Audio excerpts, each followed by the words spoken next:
Bonsoir à toutes et à tous. Bienvenue à ce Facebook Live organisé par Contre-Courant et l'association culturelle Joseph Jacquemotte avec le soutien de la Fédération Wallonie-Bruxelles.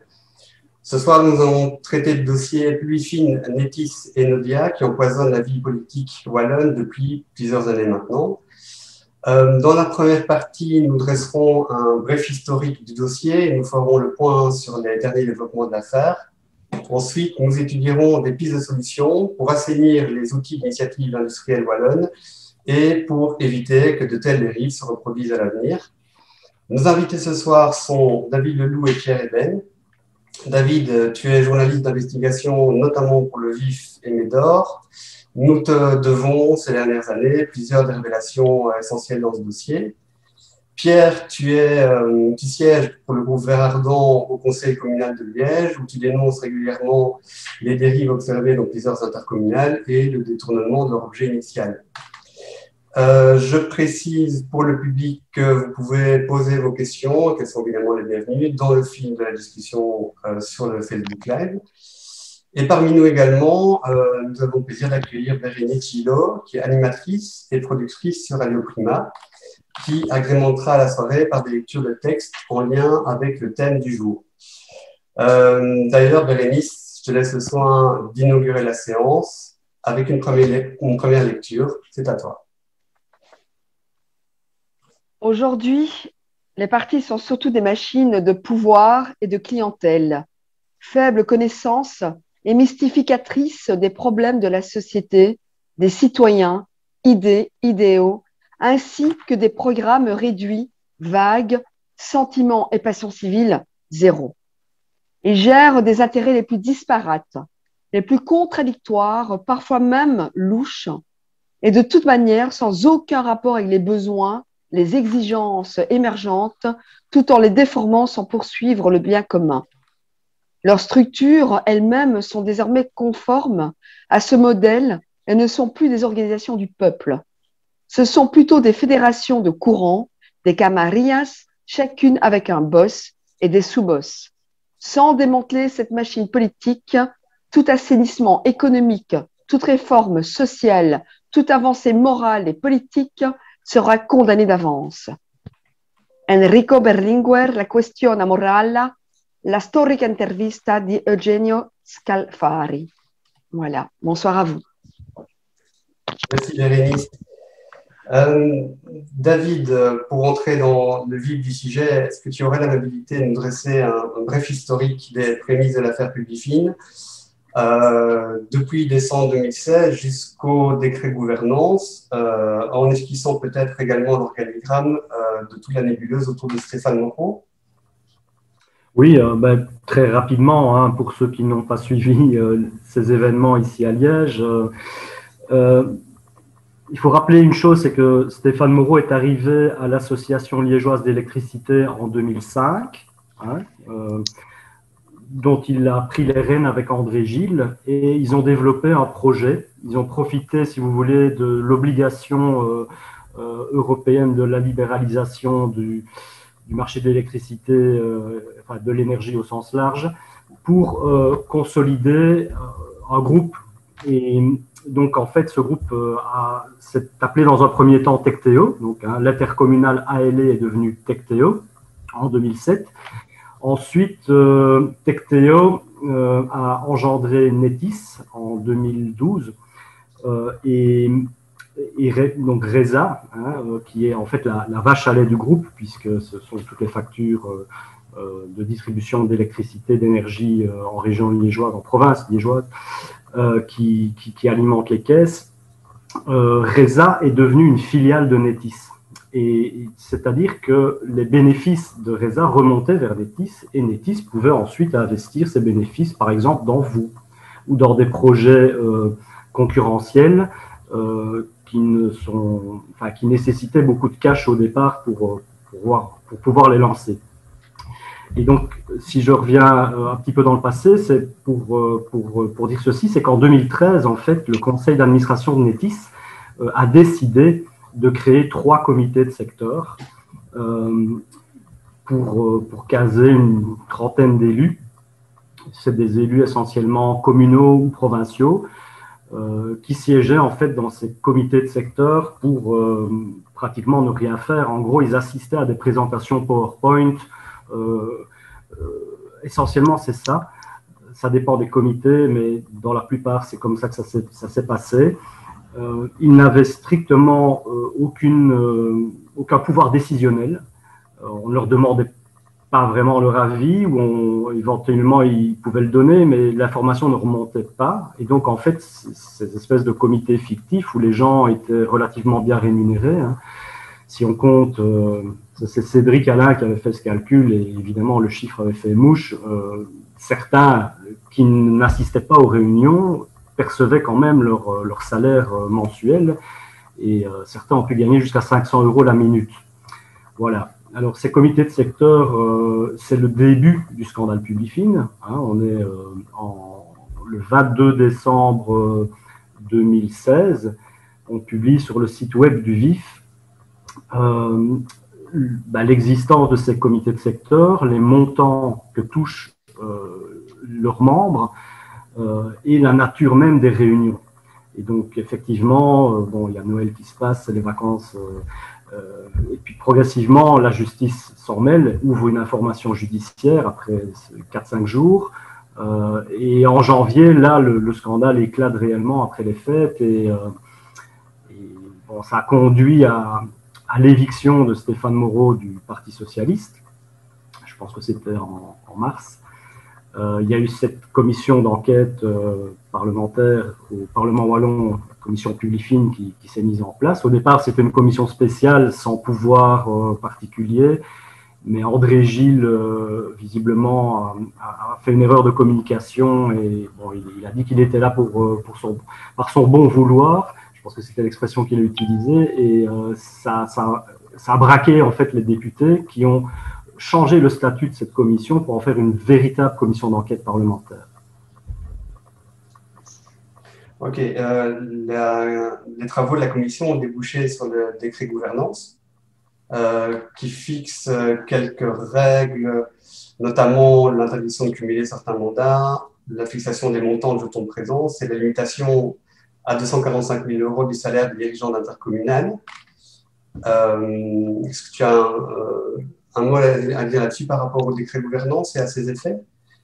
Oui, c'est un décret qui a été rédigé visiblement un peu à la va-vite. Il y a eu des recours, il y a beaucoup d'imprécisions dans ce décret, mais il a failli être cassé aussi, puisque une des filiales de Netis, hein, ce n'est pas Netis elle-même qui a introduit ce recours, c'est Intégral, hein, qui est au bord de la faillite et dont la Banque nationale vient de reprendre les rênes il y a quelques jours. Intégral a introduit un recours pour essayer de casser ce décret, mais ça n'a pas marché. J'ai envie de dire heureusement pour la crédibilité de cette commission d'enquête. Bon, ce décret, effectivement, il plafonne les rémunérations de tous les dirigeants de structures à capitaux publics à 245 000 € à indexer. Donc, c'est à peu près 260 000 €. On peut rajouter aussi de l'ancienneté. Mais donc, effectivement, on a publié ce matin dans le VIF le montant du salaire de Stéphane Moreau en 2017. Donc, c'est la dernière année pleine avant que le décret n'arrive, puisque le décret est daté du 29 mars et il est rentré en vigueur le 24 mai. Donc, à partir du mois de juin, les salaires ont dû être réduits. Et donc, je disais qu'on a publié le montant de son salaire, et en 2017, il dépasse 1,5 million. On est à 1 545 800 aidés. Donc, effectivement, pour qu'il accepte cette réduction de salaire drastique, il a négocié. Il a négocié avec le comité de rémunération, qui est présidé par François Fornieri, l'ancien patron de Mitra, hein. Il a fait un pas de côté à cause de l'enquête pénale. J'imagine que la FSMA, qui est le gendarme financier, a considéré qu'il n'était plus fit and proper, c'est-à-dire compétent et honorable, pour diriger une institution financière, et lui a demandé de faire un pas de côté, ce qu'il a fait. Mais il reste l'actionnaire principal de Mitra, hein. Il a un peu plus de 25% des actions.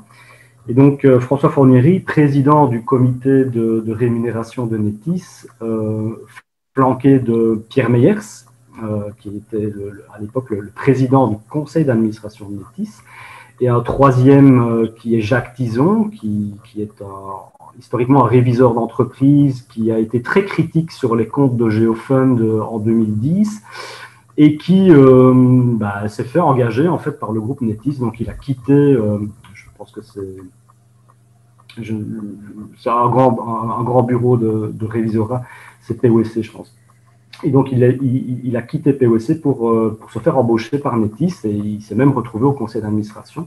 Donc, ces trois personnages étaient les seuls, en fait, à connaître les montants des salaires, plus évidemment les intéressés, et à connaître les négociations qu'ils ont eues avec les cadres, le top management de Netis, qui a menacé, en fait, collectivement de démissionner si on réduisait du jour au lendemain leur salaire. Et donc, du coup, des négociations ont démarré. Et ces négociations étaient évidemment extrêmement secrètes. Même le conseil d'administration de Netis n'a pas été mis au courant des montants qui ont été négociés. Alors, pour que les choses soient très claires, le comité de rémunération de Netis, le CNR, c'est le comité de nomination et de rémunération, fait partie en fait du CA. C'est un sous-groupe du CA, si vous voulez. Ils sont que 3. Donc, ils ont négocié et effectivement, ils ont décidé d'accorder des indemnités de rétention. Rétention, ça veut dire retenir, pour retenir les managers. Et bon, les montants qui ont été distribués ont frappé l'opinion publique, mais il faut savoir qu'ils correspondent pratiquement à 1 million près au montant que Netis aurait dû payer s'il y avait eu des ruptures de contrat. Et d'après les avis juridiques que Netis et que d'autres intercommunales ont reçus de divers cabinets d'avocats, spécialisés en droit social notamment, le fait que l'employeur décide de réduire unilatéralement le montant d'un contrat de travail correspond à une rupture de facto de ce contrat, parce qu'il s'agit d'une clause essentielle du contrat. Si on modifie des petits détails, ça peut passer, mais quelque chose d'aussi central dans un contrat de travail que le montant du salaire, ça ne passe pas. C'est ce qu'on appelle un acte équivalent à rupture. Et donc, tous les managers, ou presque, ils étaient 7, je pense, au comité de direction. Il y en a 5 sur les 7 qui ont dit que si Netis réduisait, ils partaient. Donc, du coup, il a fallu trouver dans l'urgence, quelques jours avant l'entrée en vigueur du décret, des solutions. Donc, ils ont négocié et la solution qui a été proposée par un avocat spécialisé en droit social, maître Jean-Paul Lacombe, qui est bien connu sur la place de Liège puisqu'il est le président du RFC liégeois, a proposé ce système d'indemnité de rétention, qui est quelque chose qui existait déjà par ailleurs, mais qui a été pour la première fois appliqué dans ce contexte de réduction drastique et politique des salaires. Par exemple, les indemnités de rétention, ça peut exister lorsque les actionnaires d'une grosse société décident de vendre la boîte à un concurrent ou peu importe à qui, et le management, il est vraiment nécessaire pour assurer la transition. Donc, on leur demande de rester jusqu'à ce que la fusion soit actée et soit terminée, et on peut leur octroyer des indemnités de rétention. Ce mécanisme, qui existait par ailleurs, a été apporté dans un contexte un peu particulier ici, et ça a débouché sur le fait que ce comité de nomination et rémunération de Netis a décidé d'accorder à plusieurs personnes, mais la justice ne se focalise que sur 4 d'entre elles pour le moment. Donc Stéphane Moreau, l'ancien CIO de Netis, Paul Hayes, son bras droit financier, le CFO, Bénédicte Bayer, qui est une fidèle associée de Stéphane Moreau depuis Tecteo. Et le 4e, employé par Netis, c'est le CEO d'une filiale de Netis, c'est Diego Aquilina, qui est le CEO d'Integral, cette fameuse société dont on a parlé tout à l'heure, qui vient d'être mise sous tutelle de la Banque nationale pour essayer de trouver un repreneur parce qu'elle manque de liquidité, elle n'a pas assez de fonds propres et donc du coup elle ne correspond pas aux fameux critères édictés par la Commission européenne au lendemain de la crise financière. Il faut avoir suffisamment de liquidité pour justement ne pas risquer de faire faillite de manière inopinée dès qu'il y a un soubresaut financier qui arrive. Et donc ces 4 personnes ont touché, enfin ça a coûté en tout cas à Nethys 14,7 millions d'euros pour leurs indemnités de rétention. Et c'est là-dessus que la justice a embrayé quand c'est sorti dans la presse. Hein, c'est le soir qui a obtenu le rapport de Renaud Whitmer adressé à Enodia, l'intercommunale qui s'appelait Publifin avant et qui détient Nethys. Ce rapport qui faisait état des montants astronomiques qui peuvent choquer, en tout cas qui ont choqué l'opinion publique, dont ces 4 managers ont bénéficié. Et donc ça, c'est ce qu'on appelle le volet rémunération de l'affaire Nethys. Parce que l'affaire Nethys ne se limite pas à ces indemnités de rétention. Il y a toute une série d'autres volets judiciaires qui ont été ouverts. Au total, il y a une 50aine de notices. Hein. Et donc, chaque volet peut contenir plusieurs notices. Et donc, je ne sais pas comment la justice liégeoise va faire, mais je ne pense pas qu'ils ont les moyens humains pour gérer tout ça. Donc, ils doivent faire des choix. Donc, ils ont saucissonné le dossier. Là, pour le moment, ils sont à fond sur le volet rémunération. Mais il y a d'autres dossiers, d'autres volets qui devraient logiquement suivre dans les semaines qui viennent. Le volet rémunération, je pense qu'il est presque terminé. Il reste encore les membres du conseil d'administration de Nethys qui ont validé le principe des indemnités de rétention. Hein. Donc, leur responsabilité personnelle est engagée d'une certaine manière, puisque le CNR, le comité de rémunération, leur a fait une proposition. Je ne pense pas que... Enfin, je crois savoir que le CA, peut-être que, à part les 3 membres du CNR, mais les autres membres n'étaient pas au courant des montants qui ont été octroyés.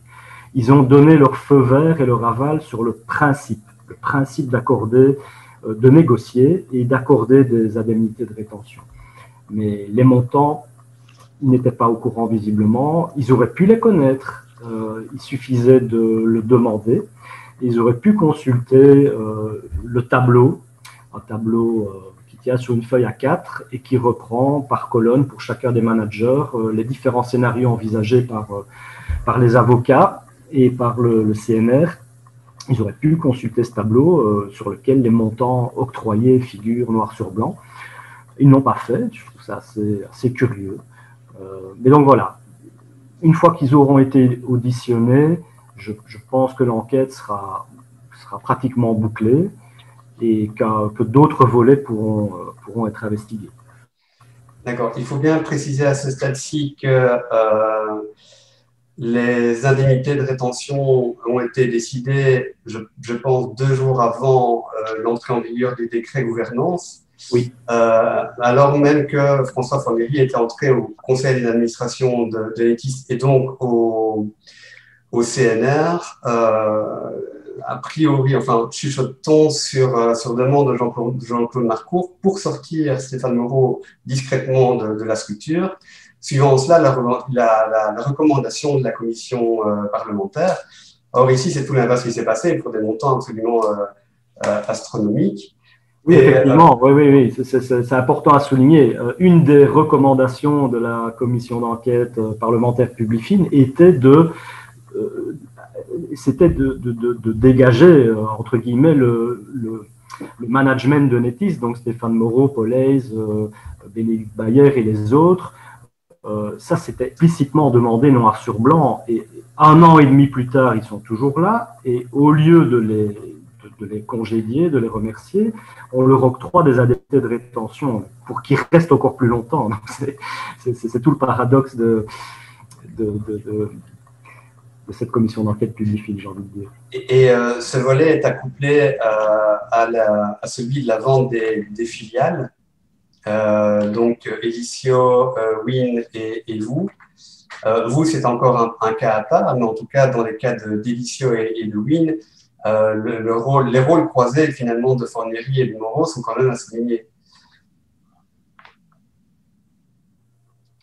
Oui, on a fait un petit schéma d'ailleurs. Alors il faut que je partage. Je vais partager l'écran.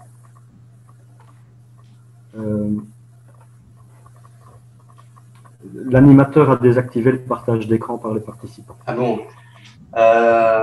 Ok, alors je vais voir comment.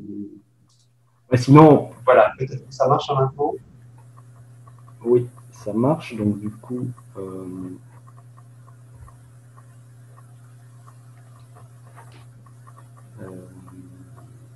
Voilà, c'est ici, je pense. Voilà. Donc, peut-être pour rafraîchir les idées des auditeurs, voici un petit schéma très simplifié de la structure du groupe donc Publifin, qui a été rebaptisé Enodia en 2018, est détenu par la province de Liège, qui détient 52 ou 53% de l'actionnariat. Donc, c'est la province qui est l'actionnaire majoritaire et qui décide tout. Et le reste, c'est 74 communes, dont la commune, la ville de Liège, qui est la numéro 1 le chef de file de ces 74 communes. Et donc, Enodia, aujourd'hui, détient Netis et Reza. Reza est devenue une société sœur, comme on dit, de Netis. Elles sont au même niveau. Alors qu'avant, Reza faisait partie de Netis. C'était une de ses filiales. Et alors, tu évoquais la vente des filiales. Effectivement, donc, tout ce que j'ai raconté sur le comité de nomination et de rémunération pour la distribution des indemnités de rétention, tout ça s'est passé le 22 mai 2018, 2 jours avant l'entrée en vigueur du décret gouvernance. Le 22 mai, le matin à 8 h, le CNR s'est réuni et a décidé d'octroyer ces montants. Ils ont été validés, en tout cas le principe a été validé le jour même par le CA l'après-midi. Ça concerne les indemnités de rétention. La vente des filiales, qu'on voit ici sur le schéma, Elicio, Win et vous, a été entérinée par le CA pratiquement jour pour jour, 1 an plus tard, le 21 mai 2019. Et ce jour-là, si vous voulez, Win et Elicio ont été vendus à 2 sociétés de François Forneri, qui s'appellent Ardentia, et dont Stéphane Moreau était l'administrateur délégué et devait devenir l'actionnaire. Et vous était sur le point d'être vendu. Il y avait un accord signé avec un fonds d'investissement américain qui s'appelle Providence. Et ces ventes, ce qu'il faut dire, c'est qu'elles ont été réalisées dans le plus grand secret. Le CA les a avalisées, mais n'a pas fait de communiqué de presse. C'est resté totalement sous le boisseau jusqu'à ce que nos confrères du soir sortent cette information-là au mois d'octobre, je pense, septembre ou octobre 2019, donc plusieurs mois après. Et évidemment, ça a choqué l'opinion publique puisque ce sont un peu les bijoux de famille du groupe Netis, et Netis, en tout cas les figures tutélaires du groupe, se revendent à eux-mêmes ces bijoux de famille pour des prix défiant toute concurrence, puisque 2 € symboliques. 2 € symboliques, oui, effectivement, pour Elicio. Alors que ces filiales ont rapporté plusieurs dizaines de millions d'euros par après. Oui, c'est la communication qui a été faite par le nouveau management de Netis il y a quelques semaines. Ce qui est important aussi de souligner, c'est que vous a été vendu à Providence avec ce qu'on appelle un intéressement pour Stéphane Moreau et Paul Hayes. C'est-à-dire que, d'une certaine manière, ils étaient vendus avec vous. C'est-à-dire qu'ils partaient chez Providence et ils conservaient un rôle au sein de la structure. Et ils en devenaient aussi actionnaires. C'est pour ça qu'on parle d'intéressement. À partir du moment où vous est racheté par Providence et se développe, et acquiert de la valeur et éventuellement revendu quelques années plus tard pour faire une plus-value, eh bien, les actions ont pris de la valeur et donc du coup, la pension de messieurs Hayes et Moreau était d'une certaine manière assurée. Il faut préciser aussi que les ventes des filiales ont été cassées par Pierre-Yves Dermagne, ministre des Pouvoirs locaux, et que François Fornery a finalement renoncé à l'achat des deux filiales en question. Oui, oui, bien sûr, bien sûr, bien sûr. Quand ça a été rendu public, c'est devenu intenable vis-à-vis de l'opinion publique et vis-à-vis du pouvoir politique. Ici, on a un petit schéma qui résume ce que j'ai dit tout à l'heure. Donc, le matin, le comité de rémunération se réunit. Ils sont 3 plus Maître Lacombe, avocat spécialisé en droit social, qui n'a pas été inculpé, lui, en tout cas pour l'instant, par la justice. Il dit qu'il aurait été trompé par les 3 membres du CNR qui lui auraient caché certaines informations.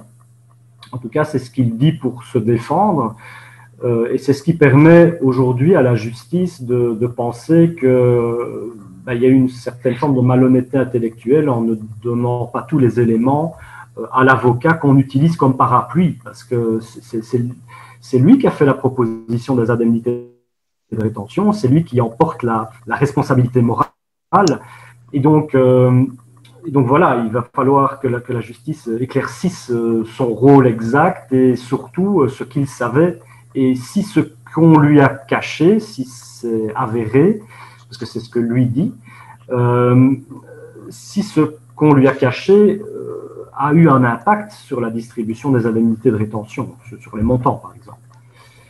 Et donc, lui, il a servi de trait d'union entre le CNR et le CA. Mais bon, vous voyez que les 3 membres du CNR, François Fornery, Jacques Tison et Pierre Meyers, se retrouvent ici au conseil d'administration. Plus Stéphane Moreau, évidemment.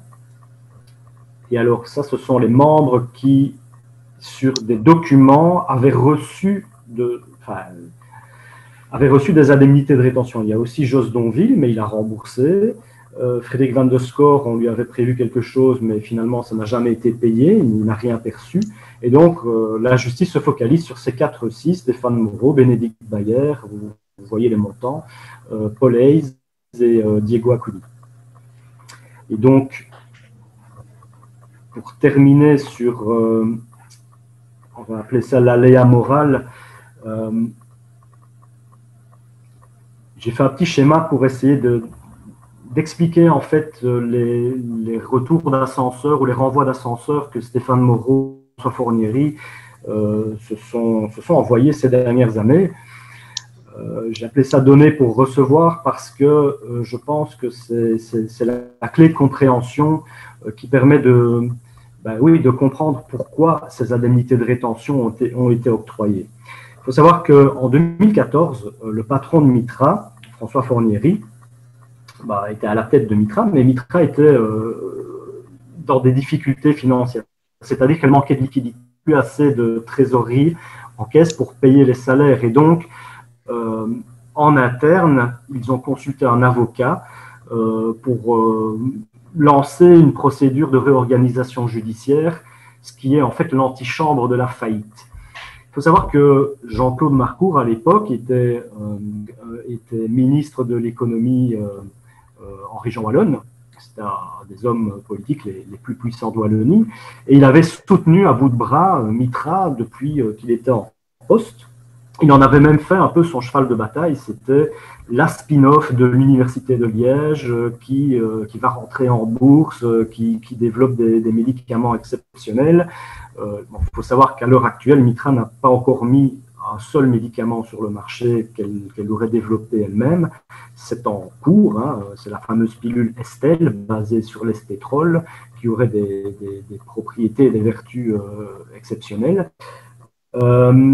Mais bref, tout ça pour dire que M. Marcourt a vraiment soutenu à bout de bras François Fornery et Stéphane Moreau également, puisque en cette période de difficultés financières, de manque de trésorerie, on est au printemps 2014, Stéphane Moreau, via OGEO Fund, qui est un fonds de pension, qui est le fonds de pension des Nodia Publifin, Netis et de la CIL, de toute une série d'intercommunales liégeoises, de la ville de Seraing, du CPS de Seraing aussi, des mandataires de la province de Liège, mais c'est fini depuis le 1er janvier pour la province de Liège, ils se sont retirés.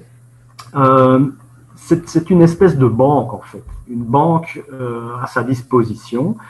Stéphane Moreau s'était arrangé pour que dans les statuts de Geofund, il puisse tout seul décider des investissements jusqu'à 56 millions d'euros. Donc tout seul, il pouvait signer ça parce qu'il était le président du comité de direction qui était composé de 3 personnes.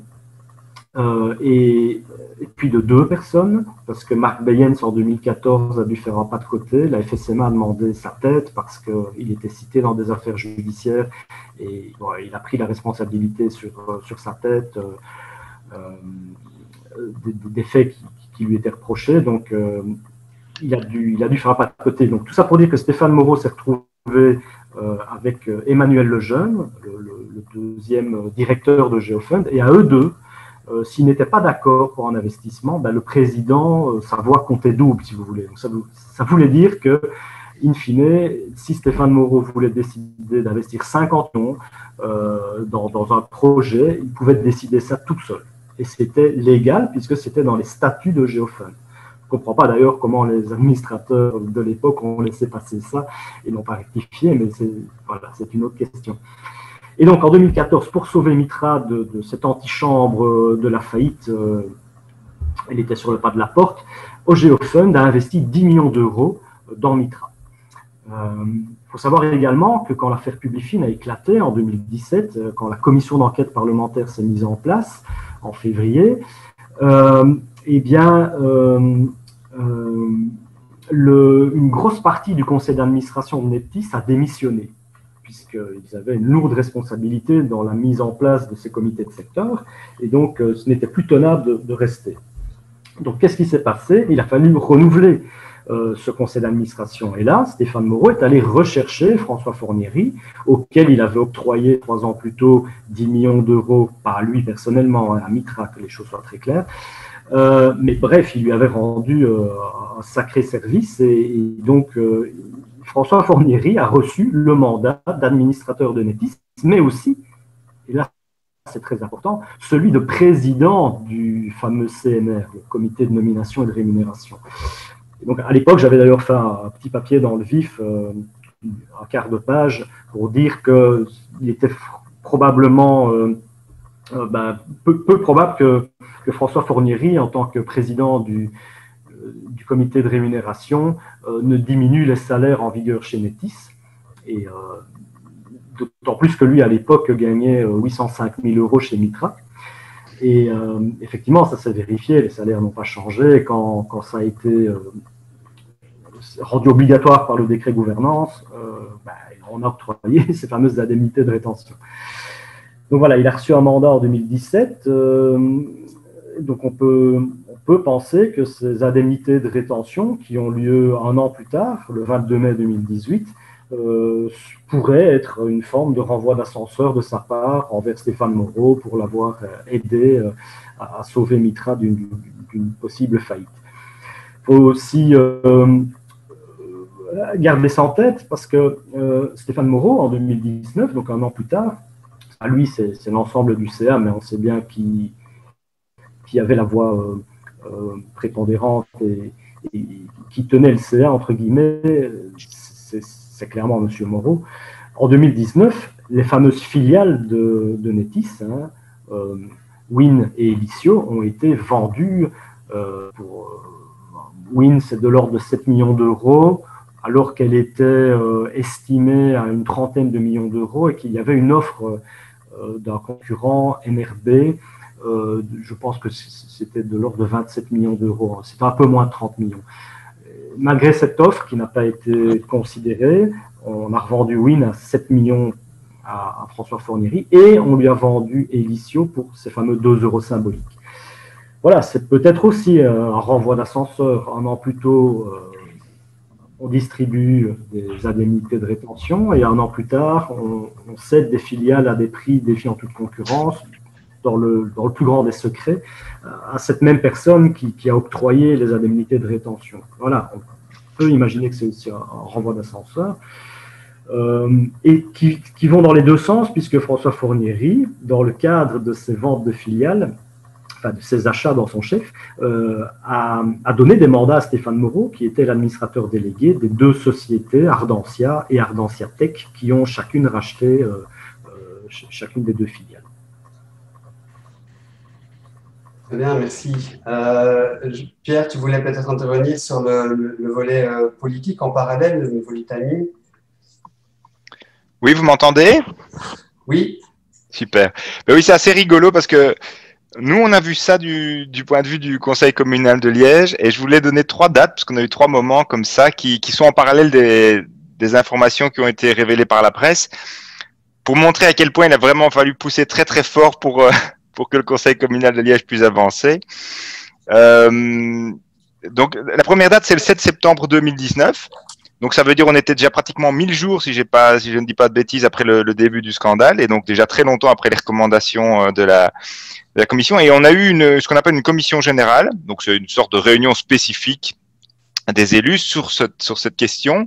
Et il y avait déjà les bruits sur la vente de vous qui circulaient pas mal, mais il n'y avait pas encore de confirmation officielle. Et donc, on a demandé aux responsables qui étaient auditionnés, donc aux responsables de Enodia qui étaient auditionnés, est-ce que oui ou non, vous va être vendu? Nous n'avons aucune réponse, je m'en souviendrai toujours, hein, nous n'avons aucune confirmation du fait que vous va être vendu. Je dirais même pas une semaine après cette audition, donc l'information est alors confirmée dans la presse. Ça fait quand même pas mal de remous et donc est convoqué le 1er octobre 2019 au conseil communal extraordinaire pour le coup. C'est très drôle parce que tous les conseils communaux sont retransmis sur la télévision locale et celui-là ne l'a pas été. Mais donc, j'ai quand même encore un souvenir très clair des débats qu'ils ont eu. Et donc là, on avait quand même une première nécessité de faire marche arrière. Et ce conseil communal, bon, il faut savoir qu'à Liège, juste à ma droite, j'ai Jean-Claude Marcourt. Un peu plus loin devant, j'ai Raoul Debeau. Et donc, il y avait une ambiance comme ça, sympathique dans le conseil communal. Et ça fusait de manière importante. Et nous, toute la gauche, toute la gauche. Pas le PS en l'occurrence, mais on a demandé quelques éléments clairs, c'est-à-dire il fallait que le conseil communal sorte de cette situation avec une prise de position, et nous on avait dans la prise de position la demande du départ de Stéphane Moreau, qui était une des conclusions de la commission parlementaire au niveau wallon, refusée par PS et MR, je dois le dire vraiment, qui ont fait corps, etc. On demandait qu'on dise clairement qu'on était contre la vente de vous d'Elicio et Win, parce que les deux avaient été annoncés, refus à nouveau, et plus fort encore, ils ont demandé que dans la motion, donc qui sortait du conseil communal, il y a un soutien au CA d'Enodia pour le travail qu'il faisait, etc. Petit rappel, qui était à la tête du CA d'Enodia à l'époque, Madame Tarnion. Donc nous, on a demandé que ce soutien soit évidemment retiré, refusé. Donc la ville de Liège a fait une motion dans laquelle elle soutenait Madame Tarnion. Je pense que même pas une semaine plus tard, elle faisait des sorties médiatiques. Enfin voilà. Vous avez suivi ce qui est advenu de Mme Tarnion et de son soutien acharné à Stéphane Moreau par la suite. Puis arrive l'élément que tu rajoutes, c'est celui des indemnités de rétention qui apparaissent dans la presse. Je pense que la vente pour les 2 € symboliques de Elicio et Win est une information qui arrive dans un deuxième temps aussi. Dans un premier temps, il n'y avait que la question de la vente de vous à Providence qui était sortie. Et donc, conseil communal le 25 novembre. Et petit détail amusant quand même pour ce conseil communal du 1er octobre, donc Jean-Claude Marcourt était à ma droite, il a passé l'ensemble du conseil communal qui était quand même un truc, je le dis, il y avait une ambiance électrique, etc. Il y avait quand même des accusations, enfin c'était un truc, il a passé tout son conseil communal sur sa tablette à regarder un match de football. Vraiment, il voulait être absent du lieu où on était, où on débattait des mains invisibles et peut-être de leur implication dans le dossier. Et donc, on arrive le 25 novembre et on a à nouveau eu un conseil communal, mais hyper long pour arriver à avoir une motion qui demande un certain nombre d'éléments. Et notamment, il a fallu vraiment se battre très, très fort pour que la ville s'engage à ester en justice pour défendre ses intérêts. Ça semble évident. On disait le premier actionnaire, c'est la province, le deuxième, c'est la ville. Ça semblait évident. Mais par exemple, notre demande qui était que la ville se porte partie civile a été recalée en disant non, c'est pas le moment, etc. Mais on va étudier, on va le faire, vous savez. Et puis, on est maintenant 2 ans plus tard et c'est toujours pas le cas. Je vois maintenant que, par exemple, Enodia s'est porté partie civile sur le dossier. Ce n'est toujours pas le cas d'un certain nombre des actionnaires d'Enodia, notamment la ville de Liège. Tout ça pour dire qu'on voit vraiment qu'il y a eu une absence de volonté d'aller faire la lumière et que terriblement à reculons que c'est fait. Moi, je voudrais rappeler, là, on est en 2017, mais qu'il y a quand même eu des sorties d'une série d'élus socialistes par rapport à monsieur, comme à monsieur Moreau, qui était quand même incroyable. Je veux dire, donc le dossier sort fin 2016, décembre 2016, des révélations de Cédric Alain. En janvier, je me souviens qu'il y a un débat notamment où Laurette Ankelings dit monsieur Moreau doit faire un pas de côté. Elle se fait reprendre de volée de manière absolument violente par Jean-Claude Marcourt, qui lui dit grosso modo qu'elle ferait mieux de se taire. Quelques mois plus tard encore, déclaration très claire de Willy de Meyer en soutien à Stéphane Moreau en disant je considère qu'il doit rester à la tête de Nettiste avec des conditions salariales revues sans doute, mais c'est un excellent patron. Ça, c'est le 2 mai 2017, déclaration de Willy de Meyer. Et encore, pour moi, encore plus flagrant, Paul-Émile Mottard, qui est l'ex-président socialiste du conseil d'administration de ce qui s'appelait Publifin à l'époque, il réclamait lui-même une exception au plafond des rémunérations, donc de 245 000 € bruts par an, pour les dirigeants de Nettiste. Donc c'est un élu socialiste lui-même qui demandait qu'on puisse faire un... Voilà. Et c'est ça qui me met, je voulais juste terminer par ça, moi, c'est ça qui me met peut-être un peu mal à l'aise, moi, dans la chasse à l'homme un peu personnalisée qui est faite aujourd'hui. C'est-à-dire, je pense clairement que je ne suis pas pour de la mansuétude pour monsieur Moreau pour ce qu'il a fait, mais je pense qu'on a trouvé une espèce de victime idéale sur laquelle tout le monde acharne pour surtout qu'on n'avait pas regardé autour. Et moi, je pense que il y avait à la tête du Parti socialiste à l'époque 5 personnes.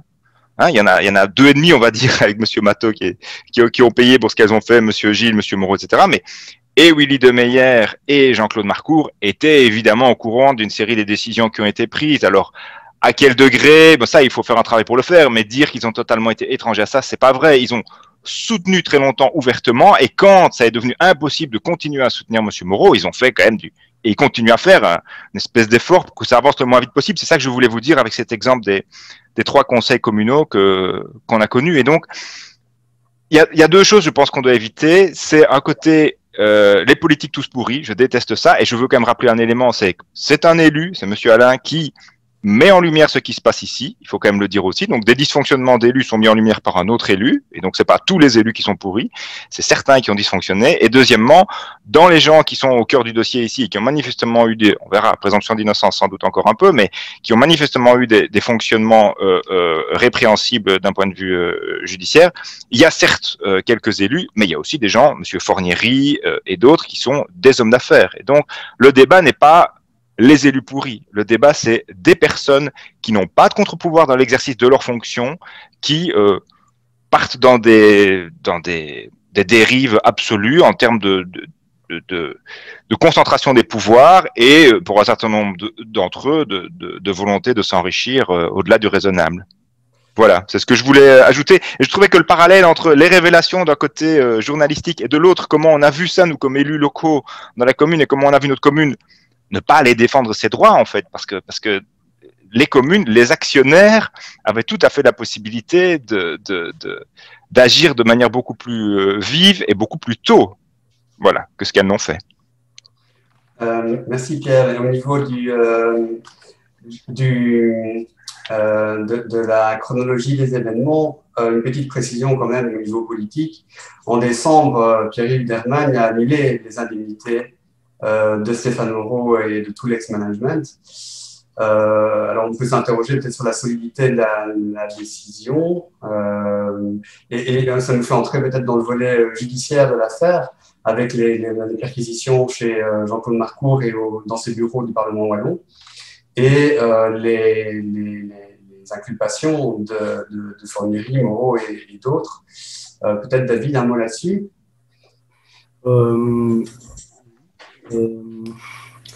Mais, oui, Jean-Claude Marcourt a été perquisitionné, ça a créé une onde de choc. Hein. C'est rare que des politiques de ce niveau-là fassent l'objet de ce type de mesures.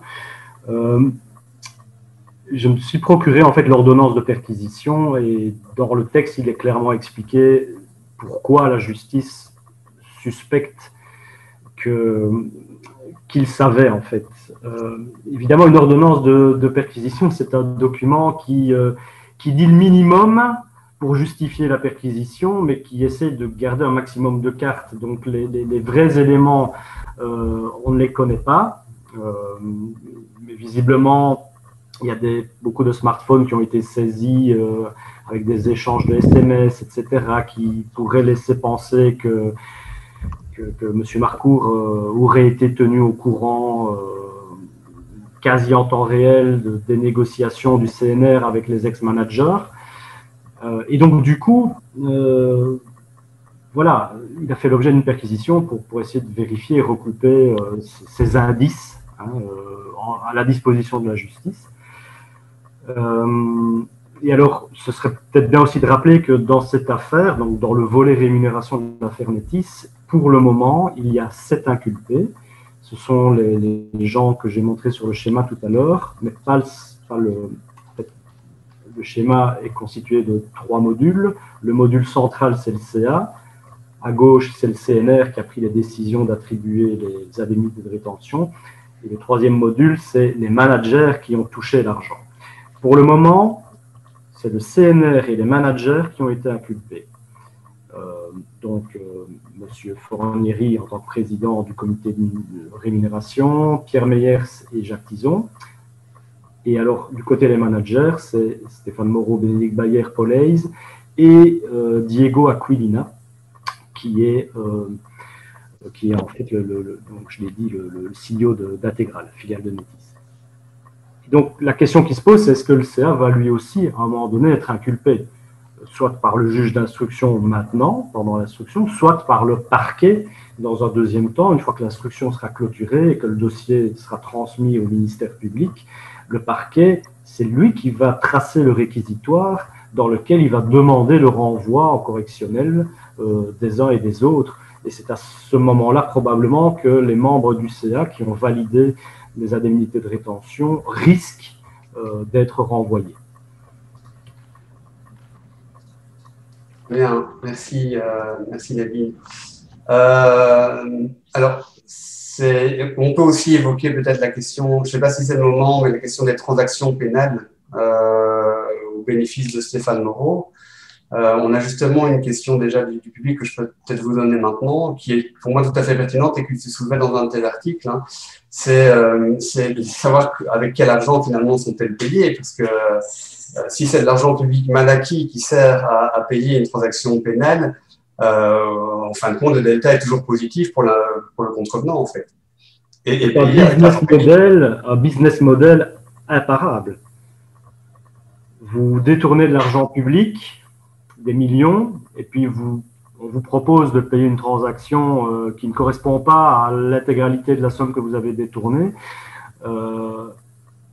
C'est extrêmement rentable sur le long terme. Stéphane Moreau en fait, on l'a appris tout récemment, a réussi à négocier un package de transactions pénales. Il avait plusieurs affaires judiciaires distinctes en cours. À l'affaire de la pergola, donc il a un terrain à Axandremal dont un arbre est tombé sur la pergola du voisin. Il a signé a posteriori un contrat d'assurance avec Etias parce qu'il n'était pas assuré contre ce genre de sinistre. Etias a fait un geste commercial et a accepté que cette assurance soit rétroactive au 1er janvier. C'est quand même très particulier. Je ne suis pas sûr que si vous avez un sinistre et que vous téléphonez à votre assureur, vous aurez ce type de cadeau. Enfin bref, c'est une des affaires. Il y a l'affaire de la Société de logement du Plateau à Anse, une société de logement public, logements sociaux, où la maman notamment de Stéphane Moreau, c'est ça qui a été beaucoup médiatisé, mais il y a d'autres problèmes que celui-là. Mais donc sa maman a reçu une ancienneté apparemment fictive pour gonfler sa pension. Il y a l'affaire, ça c'est la grosse affaire, c'est le gros dossier liégeois qui a démarré en 2008 ou 2009, c'est l'affaire Tecteo OGEO, où le juge Richard a perquisitionné à tout va et a ouvert énormément de volets et n'a pas nécessairement eu les ressources en termes d'enquêteurs pour aller au bout de chacun de ces volets. Donc cette enquête a fait un peu un flop. Ça s'est terminé par des transactions pénales. Et alors il y a aussi une 4e affaire qui est, on l'a appris tout récemment, c'est que j'en parlais tout à l'heure, hein, Stéphane Moreau était président du comité de direction d'OGEOFUN jusqu'en 2017, où il a été obligé de faire un pas de côté parce que la FSMA a exigé qu'il parte. Elle a considéré qu'il n'était plus fit and proper, donc compétent et honorable, à cause de... En fait, la FSMA a eu accès au dossier pénal sur la pergola, et c'est ça qu'il a décidé à retirer l'agrément fit and proper à Stéphane Moreau, parce qu'elle a constaté qu'il a menti aux enquêteurs, en tout cas qu'il n'a pas été honnête dans ses déclarations. Et donc le quatrième volet pénal pour lequel il y a eu une transaction globale, hein, les quatre ensemble, c'est le fait que Stéphane Moreau, en tant que big boss d'OGEOFUN, a prêté plus d'1 million d'euros à un de ses amis Danse, un entrepreneur qui s'appelle Gaetano Lana, avec lequel il aurait dû investir à Chypre dans des logements sociaux. Ça faisait partie, c'était un des volets de cette fameuse enquête de Tectéogéo qui n'est jamais arrivée à son terme, parce que qui trop embrasse mal les trains. Et donc, cette transaction pénale a été négociée par les avocats de Stéphane Moreau et le procureur général de Liège, Christian de Valkener, début juillet 2019, et faisait partie également de la négociation le fait que le parquet général de Liège retire l'appel qu'il avait interjeté contre la décision de la Chambre du Conseil d'établir un non-lieu dans l'affaire de la pergola. Donc cette affaire d'assurance et de contrat antidaté. Parce que les gens qui ont travaillé sur ce dossier étaient convaincus que ça allait aboutir à un procès en correctionnel. La Chambre du Conseil, de manière extrêmement surprenante, n'a pas suivi le ministère public et a décidé d'un non-lieu. Du coup, le parquet général a introduit un appel contre ce non-lieu et, dans le cadre de la négociation pour la transaction pénale, ils ont retiré le rappel. Voilà. Une dernière chose, c'est que cette loi sur la transaction pénale, d'un point de vue démocratique, est, à mon sens, complètement scandaleuse parce qu'il n'y a pas d'inscription au casier judiciaire et surtout, les montants qui sont payés ne sont pas rendus publics. Au début, ils l'étaient. Moi, j'ai pu me procurer le montant que M. Donofrio a payé pour éviter un procès en correctionnel pour blanchiment d'argent et fraude fiscale. Il a payé plus d'1,5 million. Dans l'affaire du Standard de Liège, j'ai publié également d'autres montants. Quand on téléphonait au parquet, on pouvait obtenir ce genre d'informations. Et depuis 2015, c'est le blackout total. Et donc voilà, ça ne va pas parce que la justice octroie une faveur à des gens qui peuvent se la payer, cette faveur. Il faut avoir les fonds pour payer la transaction pénale. Et on ne sait pas si le montant est à la hauteur des faits pénaux qui ont été commis et qui sont établis par l'instruction judiciaire. Voilà. Donc je pense qu'au niveau parlementaire, il y a un travail à faire sur cette loi pour l'amender, pour qu'elle débouche sur quelque chose de plus transparent, de plus compréhensible par le grand public. Bien. Je propose peut-être une petite pause, si Bérénice peut nous lire un deuxième texte. Ok. Je compare la fortune à l'une de ces rivières torrentueuses qui, dans leur colère, noient alentour les plaines, détruisent les arbres et maisons, dérobent d'un côté de la terre pour la porter ailleurs. Chacun fuit devant elle, tout le monde cède à leur fureur sans y pouvoir mettre rempart aucun. Malgré cela, les hommes, quand le temps est paisible, ne laissent pas d'avoir la liberté d'y pourvoir par digues et par levées, de sorte que, si elles croissent une autre fois, ou elles se dégorgeront dans un canal où leur fureur n'aura point si grande licence et ne sera pas si ruineuse. Ainsi en est-il de la fortune, qui montre sa puissance aux endroits où il n'y a point de digue ni de levée pour lui tenir tête. C'est Nicolas Machiavel dans Le Prince. Merci Bérénice. Avec plaisir.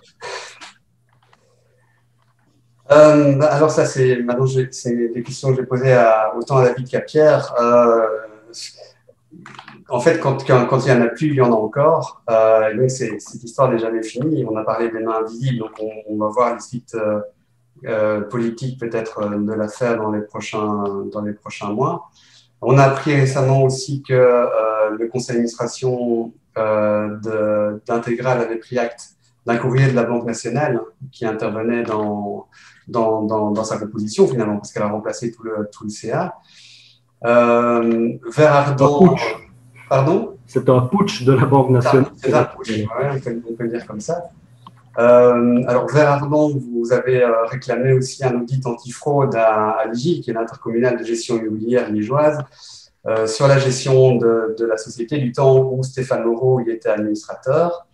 Voilà, alors il y a aussi les cas d'NEB, les investissements en verse de Geofund, et aussi des liens avec les GERPORT. Je ne sais pas si vous voulez commenter ces dossiers.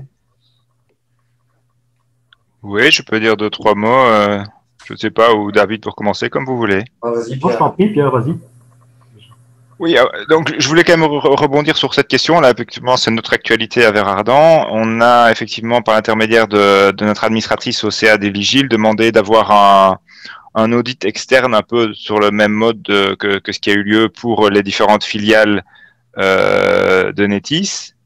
Pourquoi ? Parce qu'on voit que dans chacune des filiales où on va regarder, on trouve des choses jusqu'aujourd'hui. Donc c'est quand même, c'est pas un truc qui est centralisé à un seul endroit. Les proches de Monsieur Moreau ont manifestement des pratiques qui sont pas fort différentes. Prenons l'exemple de Monsieur Partoun à l'aéroport de Liège. On trouve en matière d'utilisation des moyens qui sont mis à disposition en tant que responsable de la structure, voilà, des pratiques étonnantes. Il a d'ailleurs déjà payé une transaction pénale pour des faits. Ça ne donne pas de casier, mais c'est quand même une reconnaissance de culpabilité. En l'occurrence, si c'était offert une cave. Non, il n'y a pas de reconnaissance de culpabilité. Mais moi, je pense que si je ne suis pas coupable, je vais en justice et je gagne. C'est ça que je voulais dire. Alors, je me suis peut-être mal exprimé, David. Parce que je veux dire que quand quelqu'un accepte de payer de l'argent quand il est accusé de quelque chose, je pense qu'il y a quand même une forme de reconnaissance du fait que c'est là. Et ça dit quand même quelque chose de la faiblesse de notre justice, parce qu'elle préfère un tiers mieux plutôt que deux, tu l'auras. Et elle voit effectivement que dans un certain nombre de dossiers, avec des avocats brillants et des structures très complexes qui sont mises en place, elle a parfois du mal à suivre. Je voulais juste terminer par rapport à ça. Et donc, la première raison, c'est qu'on voit qu'à d'autres endroits, on a le même genre de pratique. Je rappelle un autre truc sur Monsieur Partoun. C'est quand même aussi une de ces personnes qui a refusé la limitation parce qu'il trouve que 245 000 euros, c'est très peu. Il a pourtant été sur une liste PS. Il a aussi été proche du CDH et il a aussi été proche du MR. Je pense qu'il va là où va le vent, mais voilà, c'est quand même quelque chose qui montre que il n'y a pas que dans le cœur du vortex qu'il y a eu des pratiques contestables. Je pense que si on regarde bien ce qui s'est passé chez Reza, on risque peut-être de voir des choses demain aussi. En tout cas, nous, puisque Stéphane Moreau y a été en responsabilité jusqu'en 2017, on avait envie de voir ce qui s'est passé à l'IGIL aussi. Donc l'IGIL, ça gère. C'est une petite intercommunale, c'est une fausse intercommunale, j'ai envie de dire, parce que c'est essentiellement Liège, mais soit. Et elle gère deux outils principalement, la Halle des Foires et le Palais des Congrès. Et voilà, on avait envie. On a quelques informations qui nous font supposer qu'il y a eu des choses qui se sont pratiquées là-bas qui sont assez comparables à ce qu'on a pu voir à d'autres endroits. Mais en tout cas, et je pense qu'en tant qu'administrateur, c'est un truc qui est essentiel quand on arrive quelque part. On veut qu'on regarde ce qui s'est passé autour, quoi. On veut qu'il regarde ce qui s'est passé autour pour pouvoir exercer notre métier correctement et pas être pris dans cette espèce de torrent. Je le répète, je pense que le côté tous pourris, tous les élus sont les mêmes, etc. Ça fait beaucoup de tort à des gens qui veulent exercer correctement, qui ne sont pas des politiques, parce que je sais pas ce que ça veut dire d'être un politique, qui sont des élus, qui ont un mandat à un moment ou à un autre et qui veulent l'exercer correctement. Voilà pourquoi pour l'IGIL, on a moyen de regarder, et je pense que sur Liège Airport, il faudra regarder aussi, donc, c'est ça que je voulais dire. Netis est le premier actionnaire, à l'exception des actionnaires extérieurs. Il y a l'aéroport de Paris est aussi un gros actionnaire, mais le principal actionnaire public local de l'aéroport de Liège. Et donc, c'est un lieu où on prend aussi beaucoup de décisions avec très peu de transparence. Bon, il y a un combat qui est mené par beaucoup de personnes pour le moment à Liège, c'est contre la venue d'un géant de e-commerce qui s'appelle Alibaba. Et là aussi, on sait très peu les conditions dans lesquelles ces gens arrivent. Il y a beaucoup d'informations, notamment sur des montages qui leur permettent de ne pas payer le précompte immobilier sur une série de bâtiments, sur des choses comme ça. Voilà. Et ce sont des choses importantes, ce sont des décisions importantes qui sont prises, et donc elles méritent plus de transparence, et elles méritent des responsables, des gens qui gèrent le bien public, et qui est un bien... c'est le bien public qui mérite donc de rendre des comptes. Et je voulais venir avec ça sur un dernier élément pour moi, enfin, en tout cas pour le moment, c'est la structuration société anonyme. Il faut revenir quand même. David, je pense que tu l'as pas dit. Non seulement il y avait Publifin, hein, et puis il y avait Netis qui était donc séparé, mais entre les deux, ils avaient encore mis une autre structure qui s'appelait Finempar de mémoire. C'est-à-dire qu'on fait des constructions dans lesquelles on éloigne terriblement la décision du pouvoir public. Et quand ce sont des deniers publics qui sont mis pour créer une structure, et à la base des structures qui par ailleurs exercent une mission qui est une mission d'ordre de service public. Alors, on peut avoir du débat sur savoir si nous fournir la télévision par le câble, c'est vraiment du service public ou pas. Mais en tout cas, amener du gaz, amener de l'électricité, ça l'est assurément. Et donc, il faut que ces structures-là soient contrôlées beaucoup mieux publiquement. Et je ne sais pas si c'est le moment maintenant d'aborder ça, mais moi, je pense que pour le coup, puisque je ne veux pas qu'on se limite au fait de dire « Monsieur Moreau est un pourri », même si on peut le penser, il y a donc des changements de structure à mettre en place. Et c'est ça le problème. Si on veut juste faire beaucoup de bruit pour cibler une personne, on n'aura pas résolu le problème. Parce qu'il y avait des Monsieur Moreau avant les Monsieur Moreau. Liège, on a quand même une longue tradition de scandales sur des structures de ce type-là. Hein, ça fait plus de 30 ans qu'on en a eu des scandales sur ce genre de structure. Et ça va continuer longtemps derrière si, on ne fait pas correctement le ménage sur ce qui a été fait, et donc d'aller voir dans toutes les filiales. C'est ce qu'on essaye de faire ici, pour ne pas que demeurent des personnes qui ont la même philosophie que M. Moreau, ou qui ont été placées par M. Moreau à la tête d'une série de ces structures-là et qui sont encore en place aujourd'hui. Voilà, j'ai cité Reza, j'ai cité Ligil, ce sont deux cas où c'est des personnes qui étaient des gens qui étaient dans l'entourage le plus proche de M. Moreau, qui sont encore aujourd'hui en responsabilité. Et deuxièmement, si on ne fait pas des changements de structure, je ne sais pas si c'est le moment d'aborder ça, mais moi j'aimerais bien un moment dans le débat pour aborder cette question en tout cas. On y vient tout de suite. Je voulais juste m'assurer voir si David avait des choses à dire sur les autres filiales dont on n'a pas encore parlé. Oui, deux petites précisions pour rebondir sur ce que Pierre vient de dire. J'ai parlé d'un avocat tout à l'heure qui jouait le rôle de secrétaire au comité de rémunération le 22 mai 2018. Le jour où les fameuses indemnités de rétention ont été octroyées, hein, Maître Lacomble, eh bien, c'est l'avocat qui a défendu Luc Partoun contre l'aéroport de Liège, parce que le premier s'offusquait du fait que le second réduit son salaire de manière unilatérale. Voilà, il n'a pas suivi une des voies logiques qui aurait dû être suivie, c'est-à-dire soit introduire un recours au Conseil d'État contre le décret, soit estimer que la réduction unilatérale de son salaire était un acte équivalent à rupture. Il n'a pas fait ça. Il a demandé de récupérer les indemnités, enfin la portion de son salaire qui a été rabotée, si vous voulez. Et il a perdu en première instance. Voilà, donc ça c'était Maître Lacomble qui l'a défendu. Curieuse stratégie, je trouve. Et deuxième chose, Pierre a parlé des fameux audits forensiques. Hein. Forensique, c'est un terme américain qui signifie des enquêtes de type autopsie pour essayer d'identifier les cadavres. Et c'est un peu ce qui se passe. Hein. La métaphore est bonne, je trouve, chez Netis. On cherche les cadavres dans les placards. Et ces audits ne sont pas des audits, en fait. C'est ça que je voulais dire. Ce sont des rapports de constatation de fait. Lorsque vous faites un audit, il y a quand même toute une série de règles qui sont codifiées dans des normes internationales ISO et qui ne sont pas du tout respectées par Deloitte ici. Et je trouve que c'est dommage. Ça aurait été beaucoup plus sain intellectuellement de réaliser des vrais audits, parce que ces rapports de constatation de fait, moi j'ai vraiment le sentiment qu'ils sont réalisés pour détruire en fait tout ce qui a été fait auparavant et pour tourner la page le plus vite possible. Un exemple, lorsque Deloitte analyse les factures d'avocats, par exemple, ou de consultants qui ont travaillé pour Netis pendant la période analysée, hein, donc c'est la période 2017, 2018, 2019, jusqu'octobre, hein, donc c'est 2 ans et 10 mois. Eh bien, si le libellé d'une facture n'est pas clair, il considère que cette facture est atypique. Donc, ça ne veut même pas dire suspecte, ça ne veut rien dire, ça veut dire atypique. C'est-à-dire qu'elle ne correspond pas au standard, si vous voulez. Lorsque vous émettez une facture, c'est parce que vous avez signé un contrat, hein, une convention, et vous exécutez la convention. Et donc, lorsque vous faites un audit, ou un article journalistique, ou une enquête judiciaire, vous demandez à la personne qui a émis la facture des explications et voir si elle dispose de documents justificatifs. Eh bien, Deloitte n'a pas fait ce travail-là. Et moi, je trouve que c'est très grave parce qu'on salit, parce que le rapport fuite évidemment dans la presse, toute une série de gens sans avoir la moindre certitude ou le moindre élément matériel qui, voilà, attestant d'éventuelles fraudes ou d'éventuels détournements de fonds publics. Je pense que c'est important de souligner. Thomas, juste une seconde pour appuyer ce que dit. Moi, j'avoue que j'ai été très mal à l'aise depuis le début. Donc, on a eu l'occasion d'auditionner 2 fois M. Whitmer.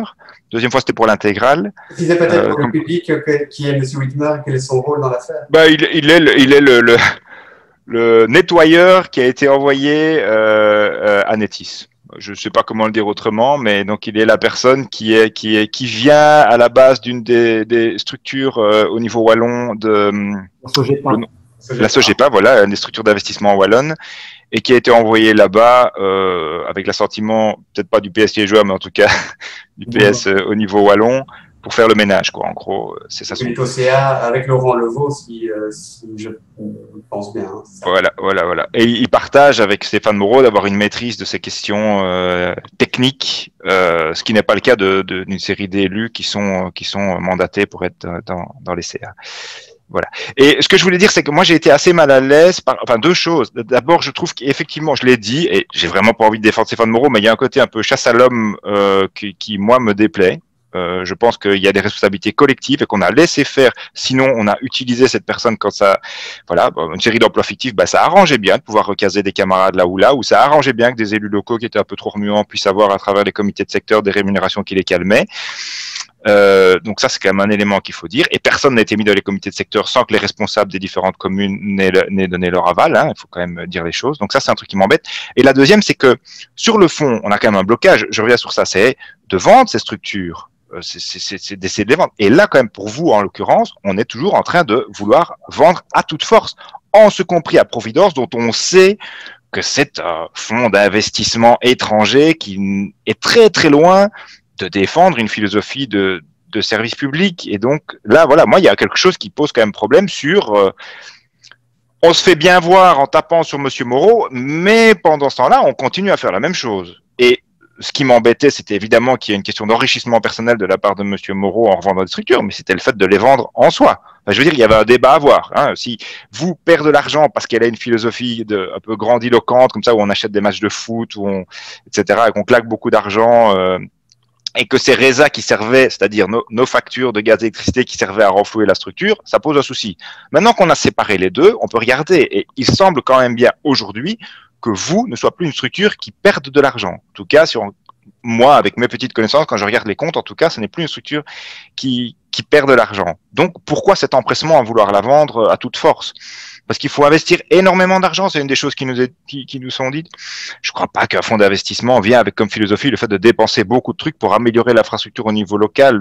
Donc, moi, je trouve qu'il y a, dans les investissements qui ont été faits dans la galaxie Netis, il y en a certainement qui sont beaucoup plus exotiques et beaucoup plus à questionner que celle-là, même si, je répète, c'est pas le cœur. Enfin, je pense que c'est plus important aujourd'hui de développer une structure comme Elicio pour faire des énergies renouvelables. C'est important de maintenir RESA et que RESA revienne sur ses missions qui sont des missions de service public très très claires, hein, que de faire vous. Mais voilà, moi en tout cas c'est quelque chose qui me met mal à l'aise, ces deux éléments quoi, parallèles. La chasse à l'homme d'un côté et le fait qu'on ne change pas d'une virgule sur la volonté de revendre vous, c'est quand même quelque chose d'étonnant. Oui, d'autant plus, petit détail, c'est que Providence est un fonds américain, il est soumis au Cloud Act aux États-Unis. Donc, ça veut dire que les données personnelles des Liégeois qui sont abonnés à vous vont se retrouver sur des serveurs américains, donc ne seront plus protégés par le RGPD, le Règlement général sur la protection des données, ce fameux règlement européen qui est entré en vigueur en 2018 et qui a fait couler beaucoup d'encre. Voilà. C'est aussi une vraie question, je pense, à se poser, qui n'a, à ma connaissance, jamais été débattue sur la place publique, en tout cas. Oui, et donc, et les défenses qui sont mises en avant, du genre, bon, il y a un call center qui fait un peu d'emploi et des gens peu qualifiés, c'est un grand souci à Liège, c'est pour ça aussi qu'on développe l'aéroport bêtement, à mon avis, mais on essaie quand même de trouver des secteurs dans lesquels on peut trouver de l'emploi pour des gens peu qualifiés. Il y a notamment un call center qui emploie plusieurs centaines de personnes sur Liège. C'était un des grands, enfin, quand on nous disait que monsieur Moreau était un super manager et un homme de gauche, c'était un des exemples qu'on donnait. Il y a une garantie selon laquelle on va maintenir, si c'est vendu, enfin, c'était ça, hein, c'était vendu à Providence pendant un certain nombre d'années. Qu'est-ce que ça vaut? Je veux dire, on a quand même une longue expérience de ce que c'est ça. Regardons la Poste qui a été vendue à un fonds d'investissement, c'est que ça est devenu. Regardons la sidérurgie qui a été vendue à une entreprise, d'abord les Français, puis vers l'étranger, ce que ça est devenu. Je veux dire, on sait bien que quand on perd le contrôle d'une série de ces outils-là, qu'on les met en concurrence à une autre échelle, voilà. Or, avoir accès au câble, l'information, toute la structuration qu'on a pour faire circuler les données sur un territoire, garder une maîtrise publique de ça, pour avoir une bonne infrastructure, parce qu'avoir un bon accès à Internet aujourd'hui, on le voit d'ailleurs en étant confiné, de pouvoir rendre ça à disposition, le rendre démocratiquement à disposition d'un grand nombre de personnes, ben c'est un vrai enjeu de société, je veux dire.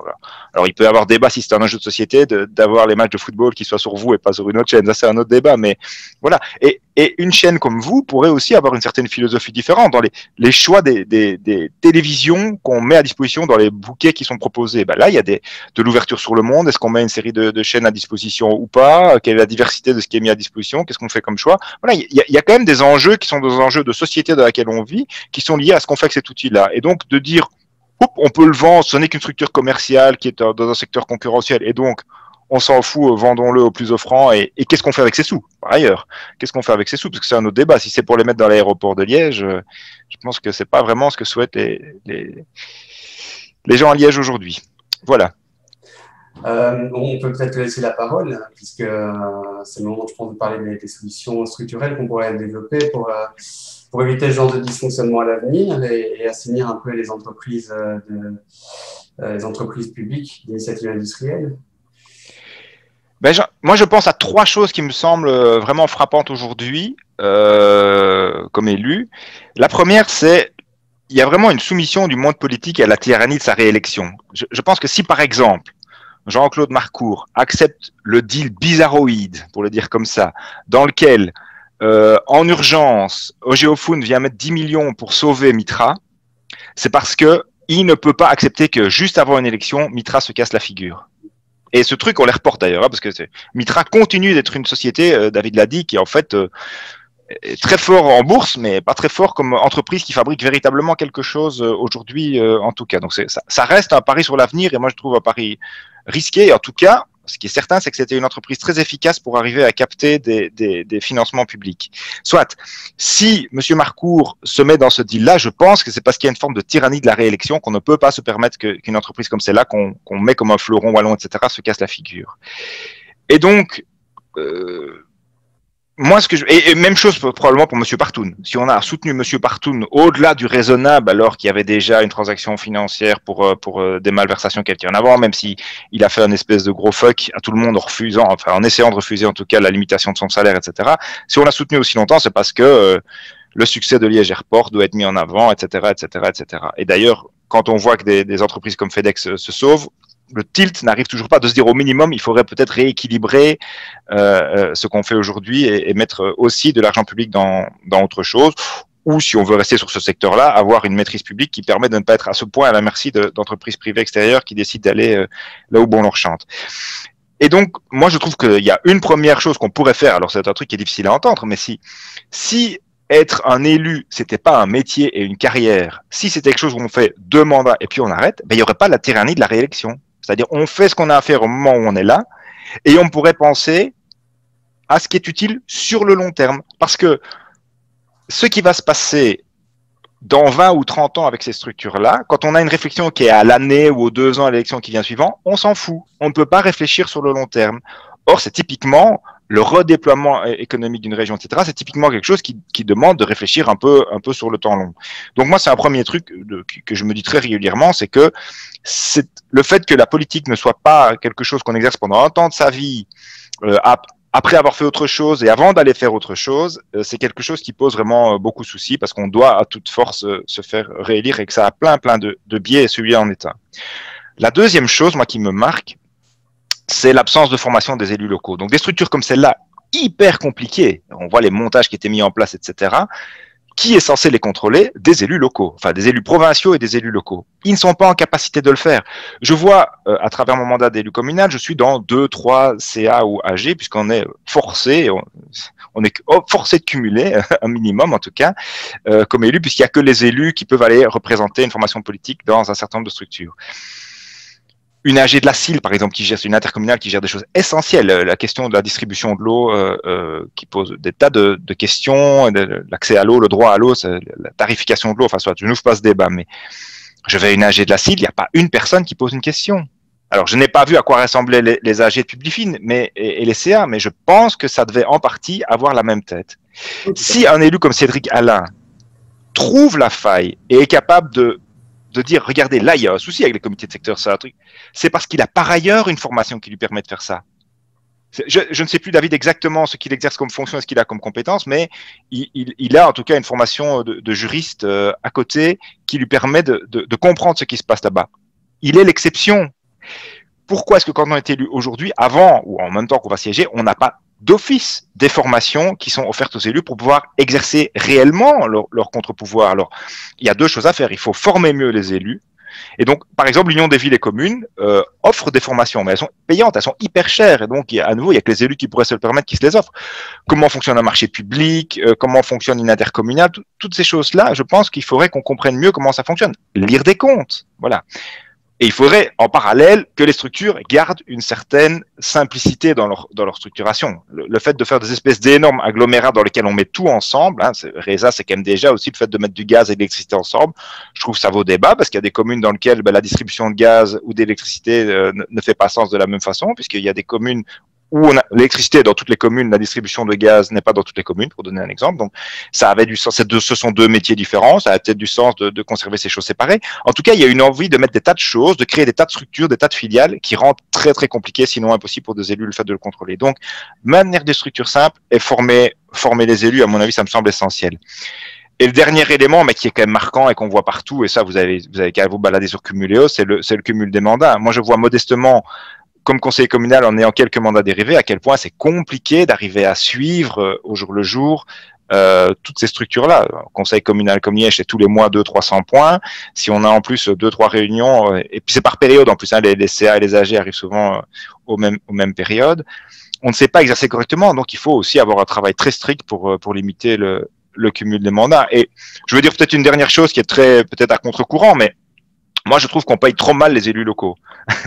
Alors, on n'est pas en capacité d'exercer correctement ça. Pourquoi? Parce que si on veut l'exercer correctement, il faut y consacrer pratiquement la moitié de son temps. Si on veut le faire correctement, et où on est suffisamment riche, où on a quelqu'un qui peut vous permettre de vous offrir ça, ou vous êtes en même temps employé par une formation politique qui en fait en fait un investissement sur vous, etc., que de vous permettre d'exercer un mandat, vous n'êtes pas en capacité de le faire correctement.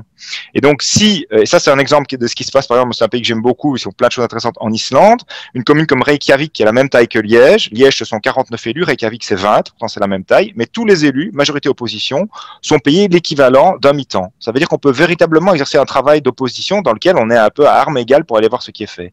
À défaut, on a des formations politiques hyper représentées. C'est quand même un des trucs qui s'est passé. Il faut quand même bien dire que c'était un peu de CDH avec Monsieur Drian, mais enfin c'était quand même MRPS dans les structures là-bas qui décidaient et qui choisissaient tout et qui parfois étaient les seuls représentés dans un certain nombre des organes. Et donc, il n'y avait plus le contrôle démocratique qu'on devait avoir, et les gens qui étaient censés l'exercer, même quand elles étaient dans une instance, n'avaient pas le temps et la compétence technique pour exercer le recul. Voilà, moi je pense que ce sont des choses importantes. Et peut-être encore une dernière mini-chose qui me semble intéressante, c'est que ce sont des outils qui sont censés être à disposition de la collectivité. Et pourtant, la collectivité n'y est pas représentée. là où décide d'investir Netis, si c'est dans un aéroport ou si c'est dans des éoliennes. Là où décide de... Netis a décidé, par exemple, au contraire de ce qu'il y avait avant comme structure à côté, quand on a créé vous, qu'on repassait à 38 heures semaine et pas à 36 heures semaine comme on avait pu le gagner dans l'intercommunal. Où est fait ce choix? Où les citoyens sont-ils consultés? Et donc, je pense que d'avoir des comités de consultation des citoyens, d'avoir des organes qui permettent à plus de personnes d'aider à impulser les choix, outre les organisations syndicales, mais même chose, je pense que enfin, c'est un des trucs qui a été mis en avant. Je crois que c'est toi aussi, David, non, la vidéo où on voit Monsieur Moreau s'adresser à une des responsables syndicales principales du côté CGSP en des termes voilà, peu socialistes, pour le dire comme ça. Oui. Voilà, là, ça aussi, là, je pense que le poids des organisations syndicales était très très faible dans ces structures-là, alors qu'elles devraient être aussi des structures qui permettent d'aider à ce qu'il y ait une philosophie qui soit différente d'une entreprise privée dans ces structures. Et ça, on a perdu au fil du temps. Et ce qui est étonnant, c'est qu'on a perdu au fil du temps, malgré le fait que ce soit très largement des élus socialistes qui étaient aux manettes de ces structures. Et ça, c'est quand même un espèce de retour, un essentiel qu'il faut avoir. Et je pense que s'il y avait des conseils consultatifs des usagers, moi je pense à ça beaucoup pour l'eau, parce que c'est fait en France à quelques endroits, mais c'est vrai aussi pour une structure comme vous, c'est vrai aussi pour RESA, etc. Je pense qu'on pourrait avoir une réflexion différente sur ce qui est fait dans ces structures et leur conserver une philosophie différente de celle d'une entreprise privée. C'est en train de changer. Hein. Chez OGEO Fund, il a été décidé qu'un membre des représentations syndicales siège au CA. Ça va être mis en place dans les semaines ou les mois qui viennent, d'après mes informations. Ce que Stéphane Moreau, à l'époque où il dirigeait le fonds de pension, refusait catégoriquement. Hein. Historiquement, il y en avait un représentant syndical, mais quand ils ont créé OGEO Fund, cette personne a été éjectée et n'a jamais été remplacée. Le siège a été supprimé, si vous voulez. Bien, merci pour la précision. Alors, on a pas mal de questions du public qui tournent un peu autour du même thème, du contrôle démocratique, mais aussi de l'action de la justice, en fait. Alors, il faut peut-être nuancer. Enfin, j'ai une question ici, par exemple. Les gens se demandent si le parquet est véritablement indépendant d'influence politique. Un autre se demande comment expliquer l'énorme clémence de la justice jusqu'à présent. La nuance à apporter, c'est peut-être que justement, il y a un gros coup d'accélérateur, justement, sous l'impulsion de Christian de Valkener Juge Freinet. Le juge Freinet, merci. Donc, toi, David, si tu as un élément à apporter par rapport à ces questions-là, ou peut-être Pierre sur l'aspect du contrôle politique et démocratique, parce qu'effectivement, s'il n'y avait pas eu l'action de lanceur d'alerte de Cédric Alain, qui sait où on en serait aujourd'hui, quoi. Donc, on a l'impression que ça tient à pas grand-chose, en fait. Oui, je partage mon écran. Est-ce que tout le monde le voit? Oui, c'est bon. J'ai fait effectivement sur la justice un petit schéma pour expliquer certains conflits d'intérêts, mais aussi la manière dont ces conflits d'intérêts ont été résolus. Hein. Alors, je vais essayer de mettre full screen, il n'y a pas moyen, c'est pas grave. Je vais un peu zoomer pour que ça soit plus visible. Voilà. Donc, le procureur du roi de Liège, Monsieur Dulieu, a au moins 2 enfants, dont Maxime, qui est avocat et qui travaille au cabinet de Jean-Dominique Franchimont, lequel est l'avocat et le meilleur ami de M. Moreau, qui est le parrain de la fille de M. Dulieu. Lorsque cela a été rendu public par le journal La Meuse en 2014, il a été décidé, pour éviter toute suspicion de faveurs éventuellement accordées à M. Moreau, que tous les dossiers judiciaires qui concernent M. Moreau, de près ou de loin, soient transférés directement à la cour d'appel. Hein, M. Dulieu, il est au tribunal de première instance, mais à Liège, on a aussi une cour d'appel, deuxième niveau de pouvoir judiciaire, niveau supérieur, et donc dont le PR, le procureur, est M. de Valkener. Donc, c'est M. de Valkener qui récupère le PG, pardon, le PR c'est le procureur du roi, c'est Monsieur Dulieu, le PG c'est le procureur général près de la cour d'appel, Monsieur de Valkener. Donc il récupère tous les dossiers relatifs à Stéphane Moreau, et donc du coup le conflit d'intérêts potentiel de Monsieur Dulieu est résolu. Alors j'ai un petit peu étayé ce schéma parce que je trouvais ça aussi intéressant de montrer que Maître Franchimont a pour épouse une avocate générale, donc c'est une collègue de Monsieur de Valkener. Il est également l'avocat de Pierre Meyers, l'ancien président du conseil d'administration de Métis. Alors c'est un peu piquant parce que vous savez sans doute que le juge d'instruction a exigé que M. Moreau, M. Meyers, tous les inculpés n'aient aucun contact entre eux. Mais bon, s'ils ont le même avocat, on peut aussi peut-être faire passer des messages. Moi, voilà, je trouve ça un peu bizarre, un peu malsain. Ce qui est aussi intéressant de souligner, c'est qu'à l'époque où M. Moreau était le CIO de Métis et le président du comité de direction d'OGEOFund, il a fait travailler le fils de Jean-Dominique Franchimont, son meilleur ami, Quentin, dans 2 filiales d'OGEOFund, une basée à Bruxelles, une basée à Anvers. La Lambda West Group, c'était à Anvers avec Eric van der Paal. C'est toute la problématique des liens entre le PS liégeois et la NVA anversoise. Et dans Impact, qui est une sous-filiale, si vous voulez, d'OGEOFund, c'est une filiale de Lambda West à Bruxelles. Donc, on se rend compte que tout est lié, et notamment aussi le fait qu'OGEOFund avait comme projet d'investir dans une société anonyme qui s'appelle Solier-Part et qui devait investir 40% du capital pour racheter l'étude d'un huissier, Paul Tatin, qui a remplacé l'huissier historique de Reza pour le recouvrement des factures à payer. Vous savez que chez vous et chez Reza, il y a beaucoup de gens qui parfois n'arrivent pas à payer leurs factures. Du coup, après un premier rappel, puis un deuxième rappel, on leur met un huissier dans les pattes pour essayer de récupérer les montants dus. Et pendant une grosse dizaine d'années, Jean-Dominique Franchimont avait choisi l'étude Bordet pour faire ce travail chez Reza et chez vous. Et bizarrement, dans des circonstances très, très curieuses, ce huissier a été écarté quasi du jour au lendemain et a été remplacé par Paul Tatin, dont, comme par hasard, OGEOFund devait racheter 40% de l'étude via une société. Voilà. Et si je parle de ça, c'est parce que j'ai évoqué tout à l'heure plusieurs volets de l'enquête Métis, de l'affaire Métis. Le volet dont tout le monde parle, c'est le volet rémunération concernant les 14,7 millions d'indemnités de rétention versées aux ex-managers, à 4 ex-managers. Mais il y a aussi le volet de la vente des filiales, dont on a parlé aussi tout à l'heure, qui est crucial, et où de possibles détournements et abus de biens sociaux auraient été commis. Mais il y a aussi le volet Paul Tatin, le volet lié à cette étude de huissier qui subitement est venu remplacer d'autres. Et là, c'est un dossier qui a été ouvert pour suspicion de corruption.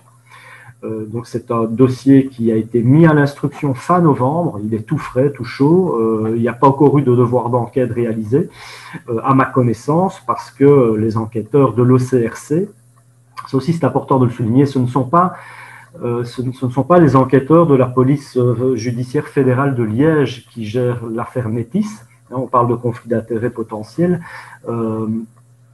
Le parquet général, M. de Valkener, a décidé de faire appel à un service de policiers centralisé qui s'appelle l'OCRC, l'Office central pour la répression de la corruption.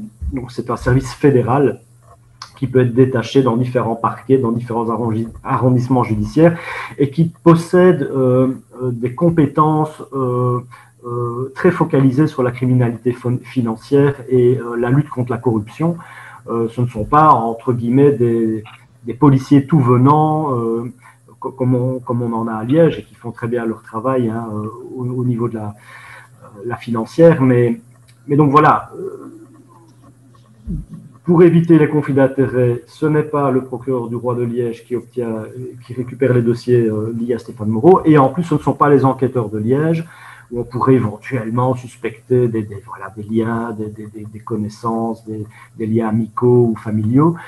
C'est un service indépendant qui n'est pas constitué de liégeois à ma connaissance, il y en a peut-être l'un ou l'autre, mais la majorité des enquêteurs sont des enquêteurs au-dessus de tout soupçon.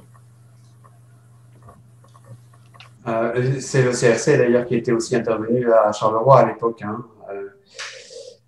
Pour les affaires Carolo, bien sûr. Voilà, tout à fait.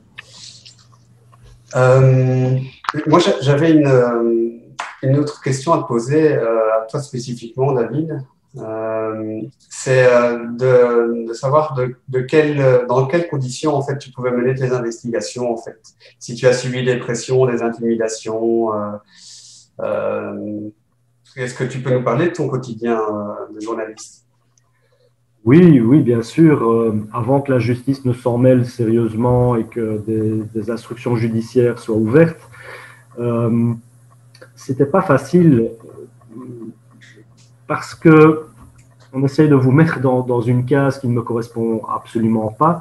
On vous fait des procès d'intention en tant que journaliste alors que vous cherchez simplement à essayer de dire la vérité, d'objectiver le réel. Il faut rappeler que, comme Pierre l'a dit, Publifin était actionnaire à 99,99% de Finampar, qui elle-même était actionnaire à 99,99% de Netis. Donc c'est une société écran qui a été créée uniquement pour faire écran, uniquement pour que l'information qui est tout en bas chez Netis et ses filiales ne remonte pas jusqu'au conseil d'administration contrôlé publiquement par des élus de Publifin. Entre les deux, il y avait Finampar. Et donc, c'était extrêmement difficile d'enquêter sur Netis, d'enquêter sur Publifin, parce qu'il y a une culture du secret extrêmement poussée qui avait été voulue et mise en place par M. Moreau et j'ai envie de dire ses acolytes du comité de direction. De telle manière à ce que le CA n'ait finalement aucun pouvoir, ne soit informé le moins possible des dossiers stratégiques concrétisés avec de l'argent public. Il faut rappeler que Netis est détenu par les pouvoirs publics. Donc, par rapport aux pressions, d'une part, il y a les plaintes, hein, on ne peut pas ne pas commencer par ça. Ces dernières années, un mois après le scandale Publifin, il y a eu 6 plaintes distinctes, je vais les détailler très rapidement, qui ont été déposées contre moi. Une par Alain Matteau au Conseil de déontologie journalistique. Il faut savoir que M. Matteau et M. Moreau s'entendent très bien ensemble. Ils sont partis pendant des années en vacances ensemble, notamment en Thaïlande. Tout ça est établi dans le dossier judiciaire traité au Géo. J'ai eu une plainte de Netis aussi pour un article tout à fait secondaire à mes yeux qui établissait un parallèle en fait entre l'affaire Publifin et le Kazakh-Gate. Enfin, je ne vais pas rentrer dans les détails, mais c'est vraiment pas un article important qui a mis M. Moreau en difficulté, mais c'est celui-là qui a été choisi par M. Moreau pour déposer une plainte contre moi. Comme M. Matteau, la plainte est arrivée 15 jours plus tard au Conseil de déontologie journalistique.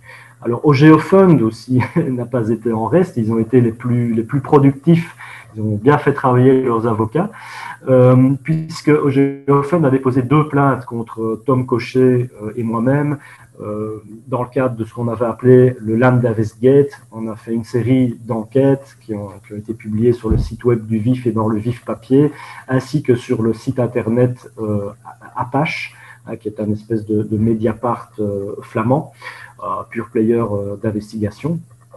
Là, on a eu 2 plaintes au CDJ, Conseil de déontologie journalistique, donc ça fait déjà 4 plaintes. Et on a eu une vraie fausse plainte au civil, où OGeoFund a payé des avocats pour rédiger une plainte contre nous, pour nous réclamer, ainsi que donc Tom Cochet, moi et Thierry Fiorilli, qui à l'époque était rédacteur en chef du VIF l'Express, pour nous réclamer un demi-million d'euros de dommages et intérêts, parce que nous aurions sali l'image du fonds de pension dans nos enquêtes.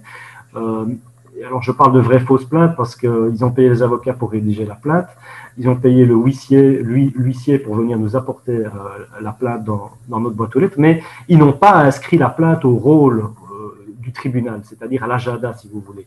Ce qui fait que, comme cette plainte a été médiatisée, nous sommes allés au tribunal le jour où nous étions cités, c'était en avril 2019, et il y avait un petit comité de soutien, notamment de la Ligue des droits humains, qui était venu pour nous soutenir.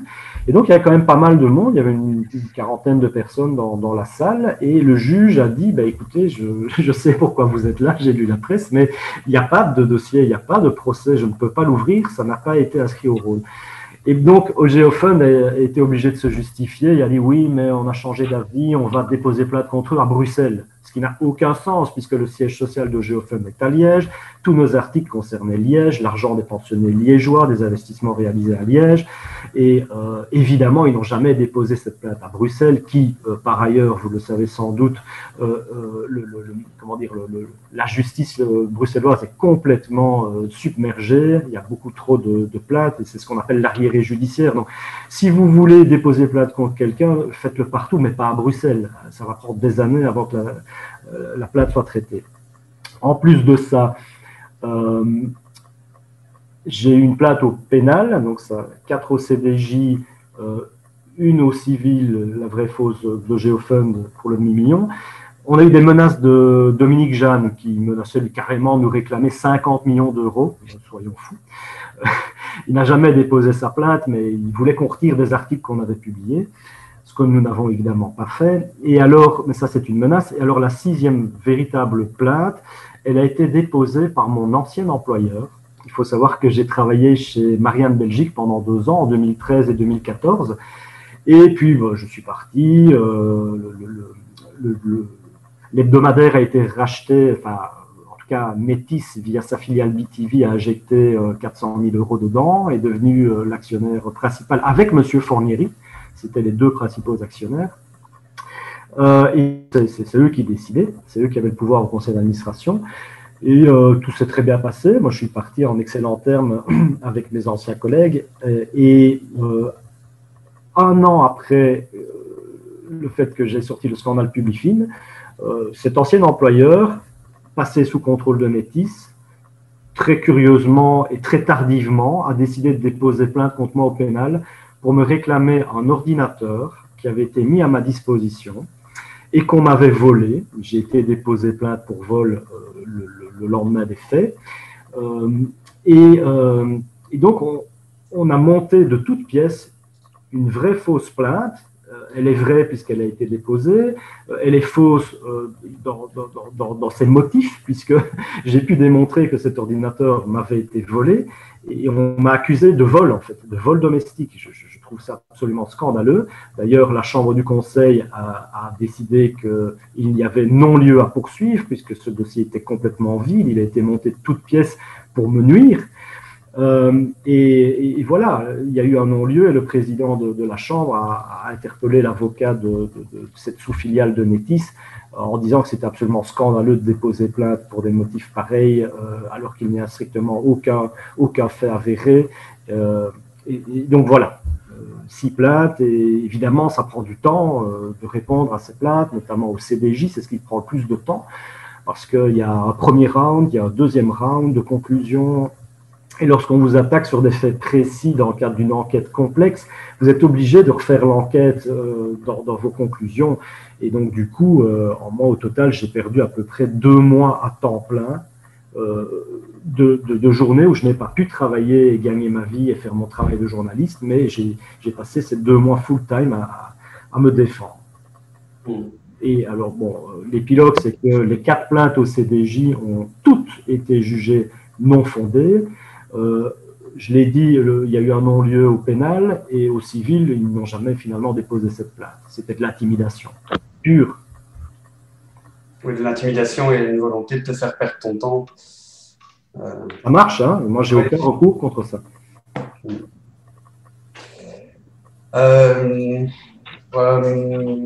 Alors, je ne sais pas si vous avez encore des points à ajouter. On arrive tout doucement à la fin de la soirée. On attend peut-être une dernière question du public.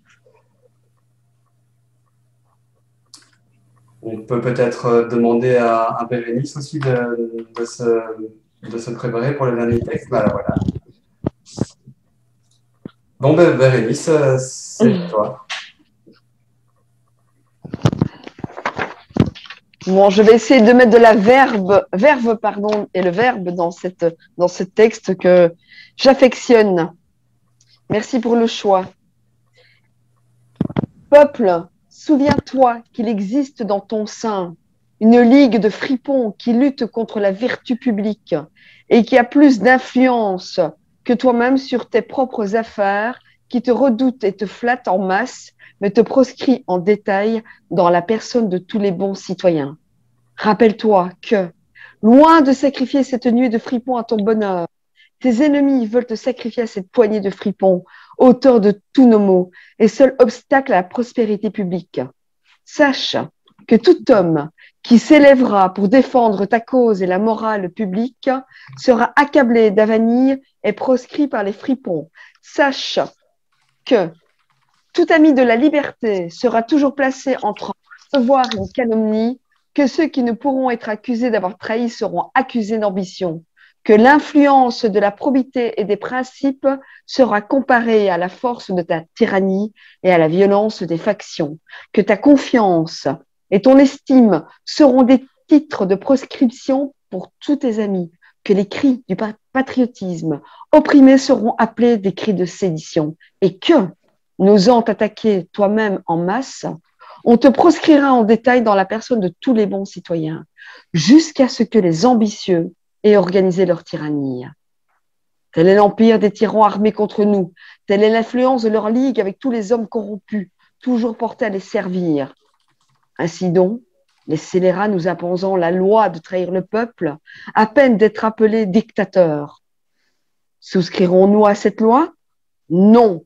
Défendons le peuple au risque d'en être estimé, qu'il court à l'échafaud par la route du crime et nous par celle de la vertu.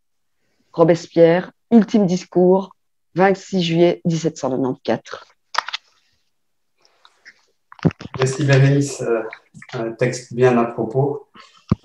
Alors, Pierre, une toute dernière intervention sur Intégrale ou... C'est un peu technique, Intégrale. C'est quoi la question exactement? Ah, je sais pas, tu proposais d'intervenir sur Intégrale, mais... Non, mais ce que je peux dire, oui, je pense qu'il y a des gens qui posent une question sur Intégrale, mais je t'avoue que je ne sais plus. Moi, ce que je veux dire, c'est qu'on a une commission sur Intégrale aussi. Ça fait partie des structures dont on nous dit elles sont perdues pour la cause et sur lesquelles on a beaucoup de mal à comprendre. Donc, c'est une société qui a été poussée dans les bras de la Galaxy Netis plutôt que de la joindre à Etias qui était intéressé, semble-t-il. On comprend pas très bien pourquoi. On y a laissé des dirigeants en place. Enfin, le monsieur Akulina, là, n'était pas le... avec des rémunérations absolument extravagantes, alors qu'elle était en grande difficulté financière. On a investi dedans 400 millions d'euros d'argent public. C'est quand même une somme absolument colossale. Netis est le principal actionnaire, puisqu'il possède à 70% la structure, mais il est minoritaire dans son CA. Voilà, il y a des choses qui sont complètement dingues. Et alors aussi, de se retrouver avec une structure qui est une structure publique, et qu'est-ce qu'elle a comme activité principale? C'est d'investir dans des fonds de pension par capitalisation, hein, ce qu'on appelle le deuxième pilier ici, et pas pour lutter pour la revalorisation du premier pilier. Et donc, c'est à nouveau, je pense que ce sont des structures qui perdent le sens initial qu'elles avaient, qui se sont retrouvées à jouer les petits capitalistes avec les autres, et mal, avec à leur tête des gens qui manifestement étaient très forts pour se payer beaucoup, mais beaucoup moins, semble-t-il, pour gérer bien la barque, et sans doute avec des organisations syndicales, parce que là, elles étaient en CA qui ne comprenaient pas ce qui se passait, parce qu'on enrobait ça d'une certaine technicité. Et donc, peut-être pour conclure, si je dois dire quelque chose, pour sortir du cadre de la seule société intégrale, et c'est aussi une des grandes tristesses que de voir cette structure avoir été aussi mal gérée aujourd'hui, et de se retrouver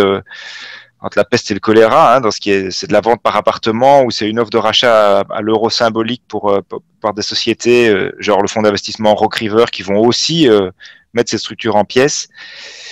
Voilà, c'est ça qu'on a devant nous aujourd'hui. Comment est-ce qu'on est arrivé là? Et je pense que tout ça, ça donne une image absolument détestable de l'action politique.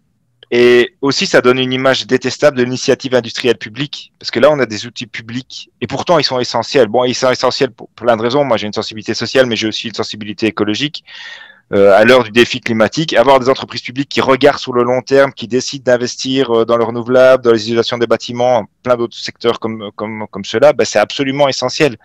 On le voit, par exemple pour l'électricité, quand on voit comme une structure privée, on sous-investit ou on essaie d'utiliser jusqu'à la moelle les centrales nucléaires plutôt que d'investir ailleurs. Voilà, on a besoin de structures qui permettent d'utiliser l'argent public pour faire des choses utiles pour tout le monde.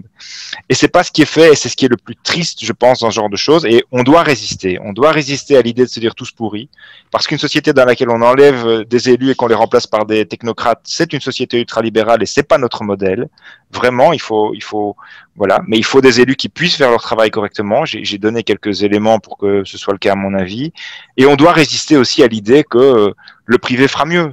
D'abord parce que je pense qu'il y a plein d'exemples qui montrent que le privé fait très mal, et puis parce qu'il y a une série de secteurs à minima dans lesquels il est essentiel de pouvoir avoir une autre philosophie, une autre vision, et que l'initiative industrielle publique, qui est un truc qu'on a fait beaucoup à Liège, et ça c'est une très bonne chose, que Liège ait pris son destin en main avec des structures qui permettent de mettre en place de l'initiative industrielle publique, mais ça doit se faire avec des personnes probes, avec des structures qui permettent d'évacuer les personnes qui ne sont pas probes, et avec un contrôle donc sur ces structures, et avec une philosophie, une dynamique qui est différente de celle d'une entreprise, d'une société anonyme classique. C'est-à-dire qu'il faut avoir effectivement une idée de ce qu'est le public, une idée d'une économie, oui, réelle, mais une économie qui est réimbriquée dans un projet de société qui fait sens. Et c'est ça, je pense, qu'on a perdu avec des structures comme celle-là. Et on ne doit pas, on dit beaucoup, pas faire passer le bébé avec l'eau du bain.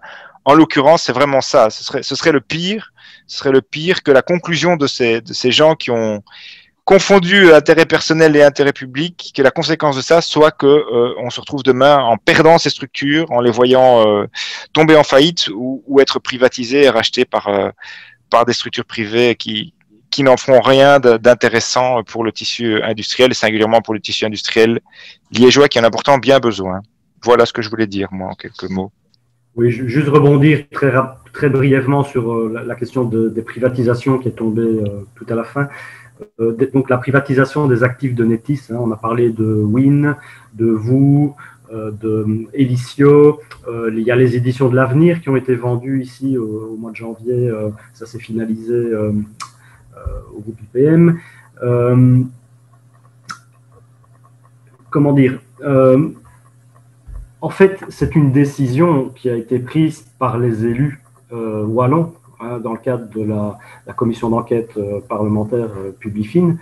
Ils ont décidé que garder ces actifs concurrentiels n'avait pas de sens par rapport à la mission première d'une intercommunale, qui n'est pas de développer ce type d'activité. Et donc, ces ventes ont été voulues par l'actionnaire, et certains le regrettent, mais c'est comme ça. La décision politique a été prise et elle est simplement exécutée. Bien, je pense que voilà, nous sommes arrivés au bout de ce Facebook Live. C'était un peu long, mais c'était nécessaire, je pense, parce que le dossier est complexe et volumineux. Je vous remercie en tout cas vraiment beaucoup à tous les deux. Je vous souhaite évidemment bonne continuation dans vos activités respectives qui sont bien nécessaires. Je remercie aussi Bérénice pour ses saines lectures.